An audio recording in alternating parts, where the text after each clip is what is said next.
Perkenalkan, nama saya Leo Richardson, dan pada hari ini saya akan menjelaskan secara menyeluruh dan lengkap tentang ukuran penimbangan data yang bisa dipakai untuk menganalisis konsep heterogenitas atau keragaman suatu data. Ya. Jadi sebelum itu kita masuk dulu ke tujuan dari ukuran penyebaran data. Ya. Nah, jadi tujuan ukuran penyebaran data ini mengukur nih seberapa jauh nilai-nilai data menyimpang atau bervariasi dari yaitu mean dan median. Data sangat berarti penyebaran data itu nilainya tinggi, dan begitu juga sebaliknya jika datanya rendah. Ya. Nah, kita masuk dulu ke bagian ukuran penyebaran data yang pertama, yaitu range atau jangkauan. Nah, jadi range atau jangkauan sederhana, ya, di mana kita ya, jika tingkat penyebaran semakin besar. Dan di sini rumusnya range sama dengan x maksimum, yaitu data terbesar dikurangi dengan x minimum, yaitu data terkecil.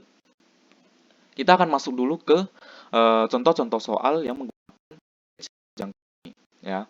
Kita masuk dulu ke contoh soal yang pertama. Nah, jadi untuk contoh soal yang pertama, kita mendapatkan data ini untuk 1, 3, 4, 12, seterusnya hingga 5. Nah, jadi penyelesaiannya ini cukup sederhana, teman-teman. Jadi, data tersebut. Tujuannya apa? Biar kita dapat nilai minimum, ya. Di sini diurutkan, maka kita dapatkan yaitu 1,1 dan seterusnya hingga 14. Nah, kita hitung nih jangkauannya, yaitu nilai maksimum yaitu 14 dikurang dengan nilai minimum yaitu 14 dikurang 1, maka adalah 13. Nah, sekarang kita akan masuk ke contoh soal. Untuk soal kedua, dan untuk data berkelompok, penerapannya ini cukup berbeda, guys, dengan penerapan data tunggal. Di sini sudah diberikan nih 40 sampai 44, ini kelas yang pertama, frekuensinya 3, ya. Untuk 45 sampai 49 itu frekuensinya 1, ya. Dan untuk kelas 5 sampai 44 itu frekuensinya ada 10. Nah, penyelesaiannya ini tidak sesederhana pada data tunggal, guys. Kalian boleh langsung mengambil nilai di sini dengan harus cari itu nilai median untuk kelas interval rendah dan tinggi. Nah, di sini rendah ini kan kelas 40 sampai 44. Paling tinggi adalah 40 sampai 54. Nah, kita tinggal cari aja nih median dari kelas data tadi. Untuk X minimum, kita hitung dulu mediannya, yaitu 40 ditambah 44 bagi 2, ya. Ada 42 menunjukkan nilai maksimum, ya. Maka ada 52. Range itu 52, 52. Kita mendapatkan hasil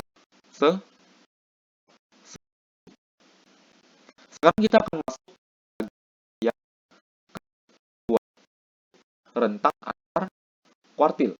Nah, jadi rentang antar kuartil ini adalah selisih kuartil, ya, selisih kuartil atas itu Q3, selisih dan juga kuartil bawah Q1. Nah, ini juga hamparan. Nah, untuk rumusnya sendiri cukup sederhana, 3/1, ya. Kita masuk dulu ke contoh soalnya, teman-teman. Di sini diketahui data, ya, 3, 4, dan seterusnya hingga 16. Jadi datanya udah terurut, teman-teman. Nah, dan di sini kita disuruh untuk menentukan hamparannya. Nah, jadi untuk mencari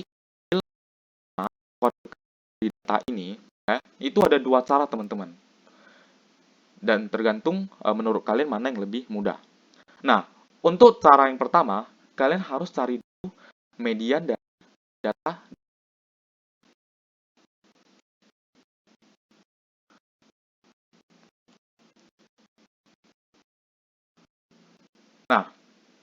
Di sini kita cari dulu mediannya. Kita pakai aja teknik coret. Ini kita coret, di sini kita coret juga, di sini juga, dan di sini kita dapatkan mediannya adalah 11. Kita hapus dulu teman-teman ya.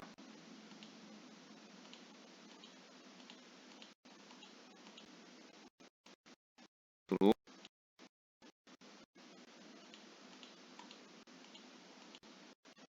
Nah, kita mendapatkan mediannya adalah sekarang kita cari nih nilai dari kuartil pertama dan kuartil ketiga.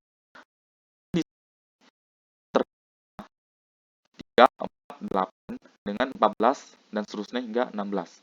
Nah, jadi cara untuk mencari Q1 dan Q3 adalah, nah dari 3, 4, dan 8 ini, kalian mediannya aja, yaitu 4. Maka kita dapatkan Q1 itu adalah 4. Di sini cari antara 14 dengan 16. Dan kita dapatkan hasil 15, yaitu Q3. Setelah kalian mendapatkan Q1 hamparan, yaitu 15 dikurang 4, yaitu 11.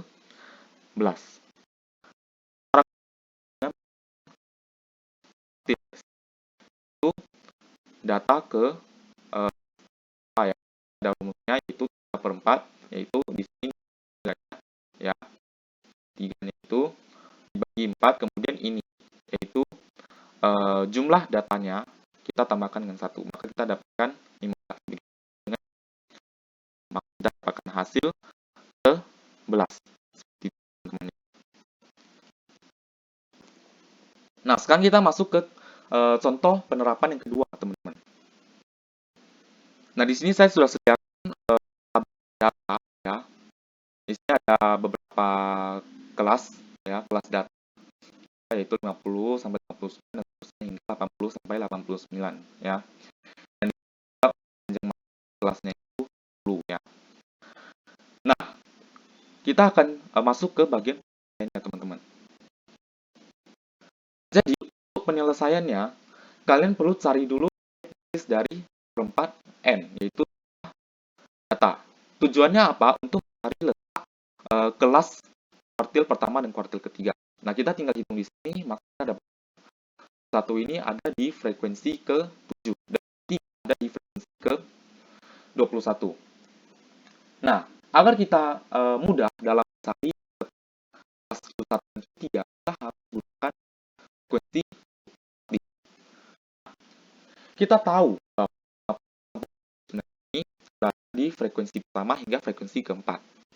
Dan 60 sampai 69 ini frekuensinya ini ada di frekuensi ke-5 hingga ke-10.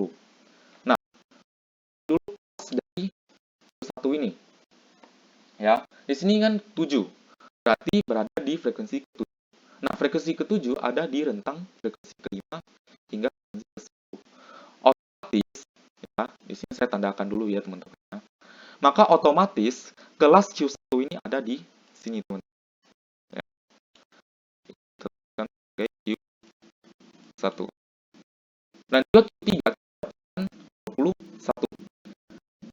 Nah, 80 itu berada di frekuensi ke-21 hingga ke-28. Otomatis Q3 ini berada di kelas median yang ini. Kita tandakan di sini ya. Q3 ya. Oke.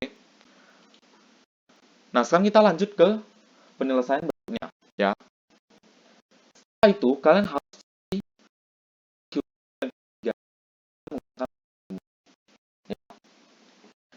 Nah, jadi untuk Q1, 59,5 ini kalian dapatkan dari batas bawah kelas ini. Dan juga nilai 7 ini kita dapatkan dari nilai seperempat N tadi. Nah, untuk 4 dan 6, nah, angka 4 ini ya, kita dapatkan dari frekuensi kumulatif 1.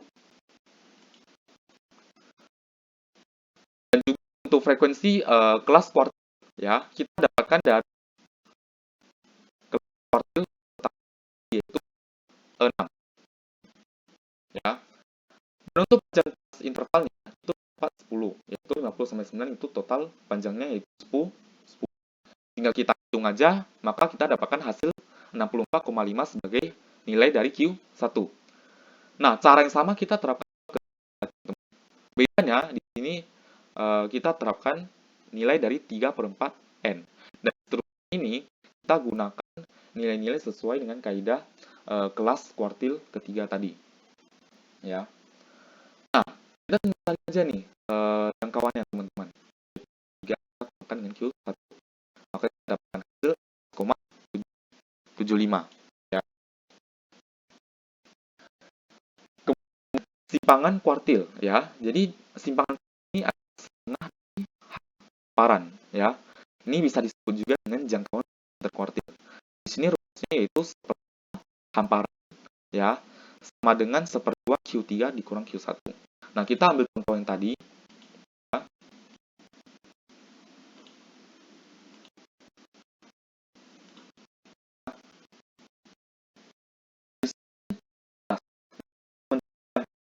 Kuartilnya kita tinggal bagi 2 aja teman-teman.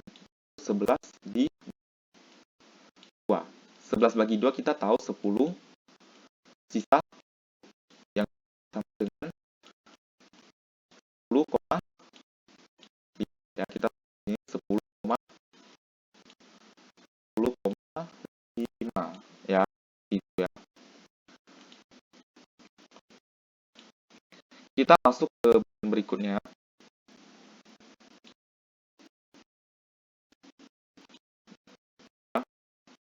Nilai langkah ya.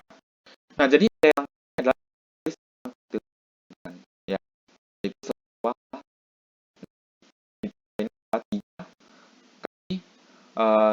nilai dari jangkauan semi interkuartil tadi atau simpangan kuartil. Nah, coba terapkan nih. Tadi kita tahu bahwa nilai simpangan kuartil adalah 10,5 ya. Nah, jadi 10,5 kita kalikan dengan, maka kita dapat hasil yaitu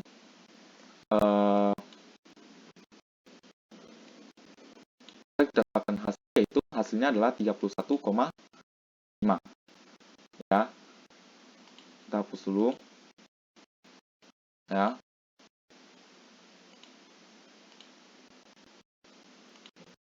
Nah, sekarang kita masuk ke bagian berikutnya yaitu batas pagar luar dan juga pagar dalam teman-teman. Nah, ya, itu untuk pagar dalam itu Q1 kalian kurangkan aja dengan nilai langkah yang tadi ya. Untuk pagar itu kalian tinggal tambahkan nilai langkah dengan Q3. Dan ini cukup sederhana, maka kita langsung lanjut aja ke berikutnya ya teman-teman ya.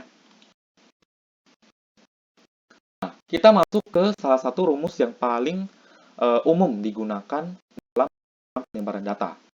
Itu rata yang terdeviasi. Nah, jadi di rumus-rumus ini adalah paling efektif untuk menentukan pengembangan data pada rata-rata. Nah, di sini sudah ada rumusnya. Pertama ya. Nah, di sini dari adalah masing-masing data ya yang disediakan kalian kurangkan dulu dengan nilai mean yaitu rata-rata. Dan seluruh hasil pengurangan tadi kalian ya itu simbol sigma ini. Dan n ini seperti biasa adalah jumlah data ya teman-teman ya. Nah, begitu juga dengan variance teman-teman. Nah, jadi kalian harus hitung dulu masing-masing data. Nah, hasil penghitungan tadi kalian jumlahkan sesuai simbol sigma ini ya. Dan untuk deviasi ya, standar deviasi ini sebenarnya adalah nilai akar kuadrat dari variance ya, atau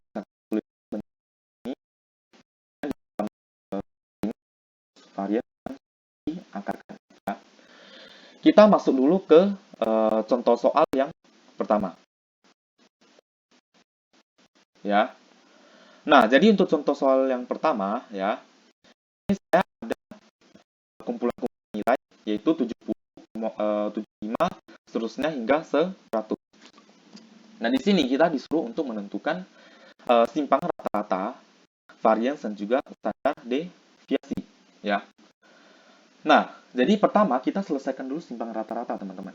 Nah, untuk mencari nilai simpangan rata-rata, kita harus cari dulu rata-rata nilai ini, teman-teman.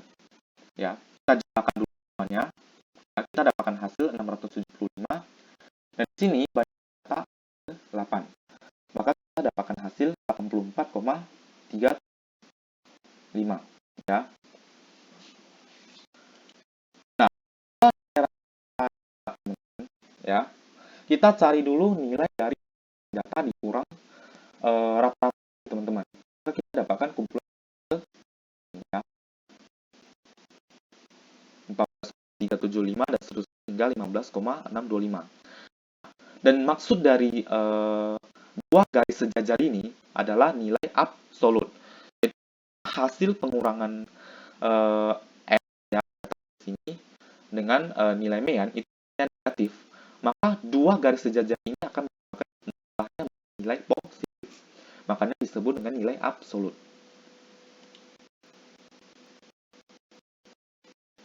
Nah, setelah kita dapatkan seluruh tadi, kita tinggal hitung aja, teman-teman. Ya. Nah, jadi seluruh perhitungan masing-masing data dikurang dengan mean itu kalian akan menentukan 25 nantinya. Maka kalian tinggal kira rata-rata yaitu 65 ini jumlah X dikurang ini dibagi dengan banyaknya data. Maka kita dapatkan hasil 8,125. Berarti bisa kita simpulkan tingkat penyebaran data tadi adalah 8,125. Ya. Kemudian untuk ragam atau varians, ya. Nah, di ragam varians, kalian kuadratkan tiap hasil dari X dikurang XY yang sudah ditemukan tadi, ya, yaitu nilai, teman-teman, ya. Maka kalian sudah kuadratkan, maka ke penyelesaian berikutnya dapat hasil seperti ini, teman-teman, sudah dikuadratkan, ya. Nah, ketika sudah kuadratkan, ya, kita sekarang tinggal hitung sesuai dengan varians, yaitu jumlah ini, ya, kita bagikan aja dengan 8, itu banyaknya data. Kita dapatkan hasil 90,23. Nah, ini dan cukup akarkan aja tadi, yaitu 90, akarkan makanya hasil 9,5. Ya. Nah, kita sekarang masuk ke penerapan pada data berkelompok, teman-teman. Nah, di sini udah tersedia beberapa kelas interval, ya. Dan dari sini kita harus cari simpangan rata-rata, simpangan baku, dan juga varians, ya, teman-teman. Oke, sekarang kita masuk dulu ke penyelesaian yang pertama. Ya. Jadi untuk mencari simpangan rata-rata, kita tahu nilai ini kita dapatkan, ya, pada data berkelompok dengan nilai data, maka kita dapatkan 245 hingga 435. Jika kita jumlahkan, hasilnya akan menjadi 2000 sekian, teman-teman. Nah, dan untuk F ini sendiri juga kita dapatkan 40. Kita bagikan aja, maka kita dapatkan hasil 74,875, ya.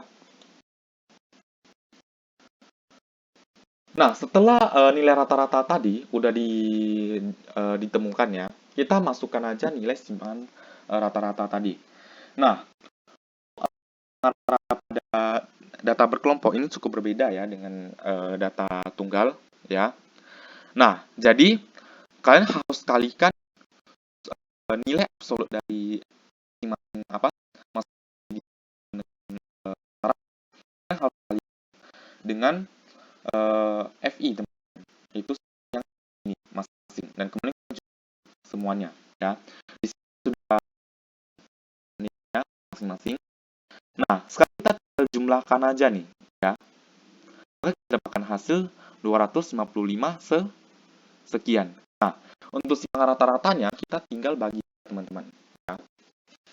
Di sini ada sedikit kesalahan ya, teman-teman ya. Dan juga rata-rata 250 dibagi dengan 40. Maka kalian dapatkan hasil 6,375 ya. Seperti itu ya, teman-teman ya. Oke.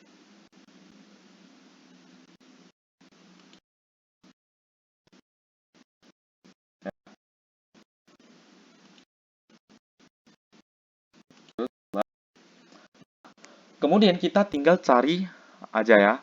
Dan di sini maaf ya, teman-teman ya, di sini. Oke.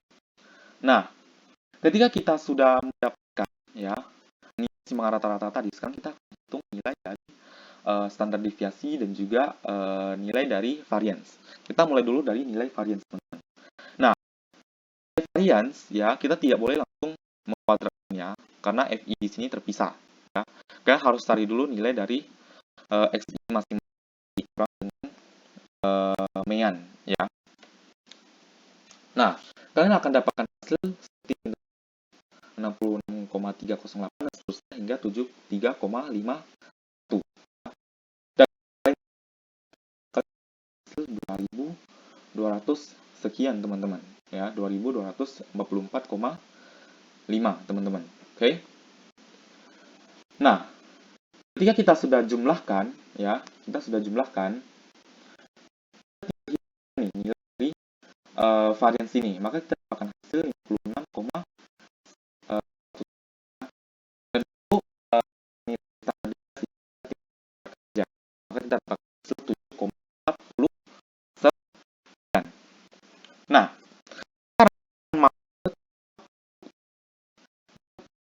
bahwa ukuran penyebaran data ini valid digunakan untuk menghitung tingkat penyebaran data, teman-teman.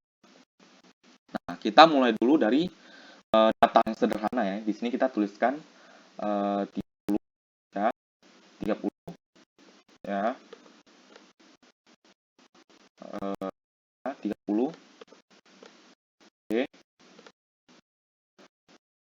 Nah, kita udah dapat berapa nih yang sama. Sekarang kita nah di sini kita lihat bahwa datanya seragam semuanya. Nah, kita cari dulu dari rumus ukuran penyebaran data paling sederhana, yaitu range ya.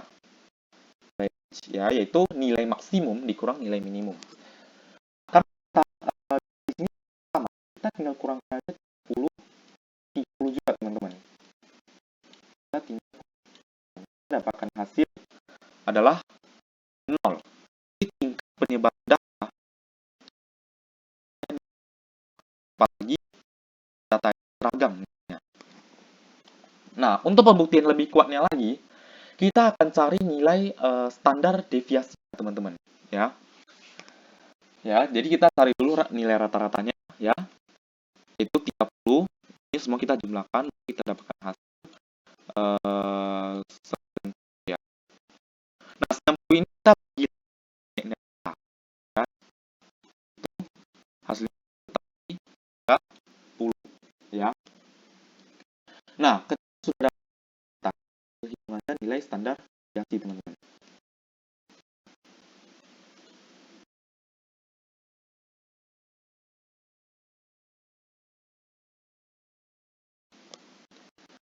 Nah, untuk deviasi ya, ini akar. Kemudian di sini kita kasih sigma x i dikurang x bar, ini nilai 10 ya, yang sudah dikuadrat lagi dengan kita tahu kan 3, teman-teman. Nah, sekarang kita akan hitung xi dikurang x bar. Karena 10 x 10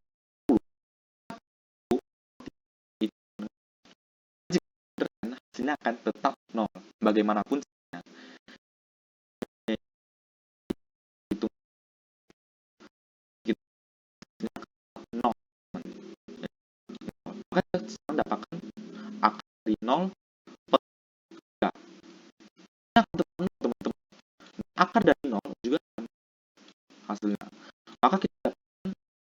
atau standar deviasi sama dengan 0. Dan bisa kita simpulkan bahwa data ini tetap seluruh penyebaran data ini adalah 0, yaitu tidak ada sama sekali. Ya.